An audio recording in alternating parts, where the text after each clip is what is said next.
നാടിനെ കണ്ടറിയുന്നതിനും കുടുംബപരമായ ബന്ധങ്ങളിലെ ഊഷ്മളതയും സന്തോഷവും വർദ്ധിപ്പിക്കുന്നതിനും വേണ്ടി പൊതുവിൽ മനുഷ്യർ യാത്ര ചെയ്യാറുണ്ട്.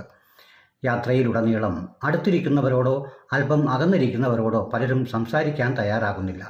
പിന്നെ എങ്ങനെയാണ് സന്തോഷം കിട്ടുക? എന്നാൽ അടുത്തിരിക്കുന്നവരോടും അകന്നിരിക്കുന്നവരോടുമായി പരിചയപ്പെട്ട് സംസാരിക്കുമ്പോൾ യഥാർത്ഥത്തിൽ നമ്മൾ തിരിച്ചറിയുക നമ്മളെയാണ്. നമ്മൾ ആരുമല്ല, അല്ലെങ്കിൽ നമ്മൾ സ്വർഗത്തിലാണ് എന്നുള്ള തിരിച്ചറിവ് മറ്റുള്ളവരോടുമായി സംസാരിക്കുമ്പോഴാണ് നമുക്ക് ലഭിക്കുക. യാത്രയിലുടനീളം നമ്മുടെ കൂടെ ഉണ്ടായിരുന്നവർ പരസ്പരം സംസാരിച്ചില്ലെങ്കിൽ അവർ എന്നും അങ്ങനെ തന്നെ ആയിരിക്കും, ആരോ ഒരാൾ. എന്നാൽ സംസാരിച്ച് ഇടപഴകി കഴിയുമ്പോഴാണ് നമ്മൾ ആരാണെന്ന് നമ്മൾ തിരിച്ചറിയുക, അതുപോലെ അവരും. എന്നാൽ യാത്ര അവസാനിക്കുമ്പോഴോ നമ്മുടെ ആരുമല്ലാതായിരുന്ന അവരൊക്കെ നമ്മളുടെ എല്ലാമാണ് എന്നുള്ള തിരിച്ചറിവും നമ്മളിൽ രൂപപ്പെടും.